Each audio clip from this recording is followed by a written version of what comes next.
And Sukumar గారి గురించి నేను ఎక్కువ చెప్పలేను, అండ్ సుకుమార్ గారు కూడా నా గురించి ఎక్కువ చెప్పలేరు. ఎందుకంటే we're so close to each other. కొంత పబ్లిక్లో మాట్లాడాలన్నా కూడా సిగ్గు ఉంటుంది. అరే తన గురించి నేను ఎలా మాట్లాడితే సో పర్సనల్, మన ఎక్కువ పర్సనల్ విషయాన్ని మన పబ్లిక్కి షేర్ చేయలేం, ఎక్కువ మందికి షేర్ చేయలేం. సో సుకుమార్ నాకు అంత పర్సనల్ విషయం అనమాట. నేను అంత ఓపెన్గా షేర్ చేయలేనంత నా పర్సనల్ విషయం సుకుమార్ గారు. బట్ ప్రపంచానికి తెలియాలి సుకుమార్ గారు అంటే ఏంటో, ప్రపంచానికి తెలియాలి.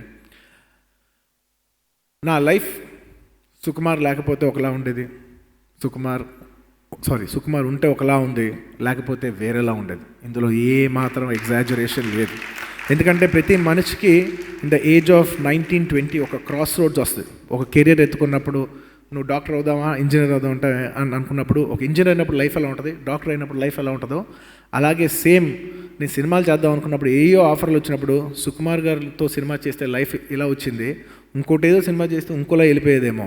కానీ ఈ లైఫ్ మాత్రం ఇలా డీవియేట్ అయ్యి ఈ ఐకాన్ స్టార్ వరకు ఇలా వెళ్ళిందంటే that 1 degree of separation came from Sukumar గారు. ఆ రోజుకి అది 1 degree ఆఫ్ సెపరేషన్ అనే కాన్సెప్ట్ ఉంటుంది. అదేంటంటే ఒక బోట్ వెళ్ళేప్పుడు ఒక 1 degree ఇలా కదులుద్ది, ఇక్కడ అది 1 degree కదులుద్ది, 360 degreesలో 1 degree కదులుద్ది. కానీ ఇక్కడ కదిలిన 1 degree ఒక కొన్ని వేల కిలోమీటర్ల తర్వాత వేరే కాంటినెంట్కి వెళ్ళిపోద్ది. ఇవాళ అది 1 degree ఆఫ్ సెపరేషనే, కానీ దానివల్ల 2 కాంటినెంట్లు మారిపోతాయి. Sukumar is that 1 small degree of separation which give me an entirely different life.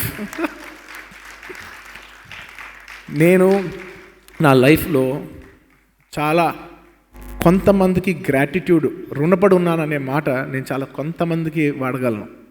Obviously మా తల్లిదండ్రులకు వాడతాను, మా తాతయ్య గారికి వాడతాను. ఎందుకంటే ఒక రైతు ఎలాగైనా సినిమాలో రావాలని ఆ రోజు ఆయన డిసిషన్ తీసుకోకపోతే వాళ్ళందరం ఈ సినిమా ఇండస్ట్రీలో ఉండేవాళ్ళం కాదు. సో మా తాతయ్య గారికి, నాకు లైఫ్ ఇచ్చిన తల్లిదండ్రులకి, నన్ను ఎప్పటి నుంచో ఫస్ట్ సినిమా నుంచి సపోర్ట్ చేసిన మా చిరంజీవి గారికి, ఆ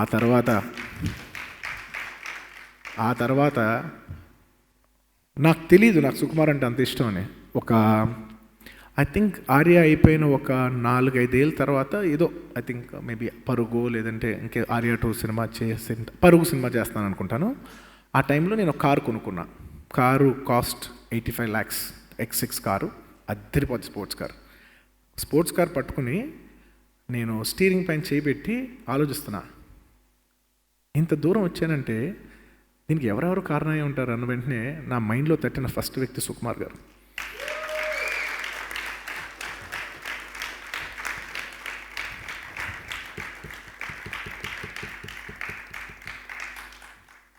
డార్లింగ్, నువ్వు లేకపోతే నేను లేను.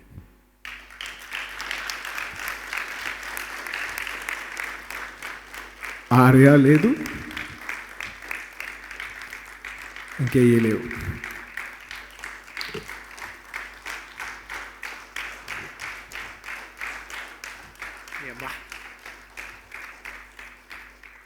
చిచ్చి ప్రతిసారి ఫంక్షన్లో ఈ పబ్లిక్లో ఇదేంట్రా దేవుడా, లాస్ట్ టైం మా నాన్నగారు అనుకున్నప్పుడు అనుకోకుండా ఇలా అయింది, మళ్ళీ ఎప్పుడు అవుతుంది దేవుడా.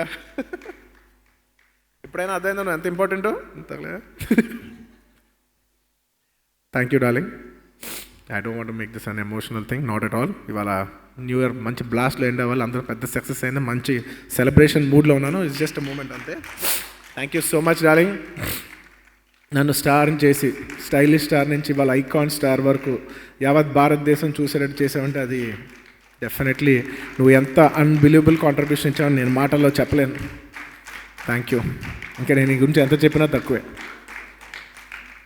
Thank you media. Thank you so much for the unbelievable support.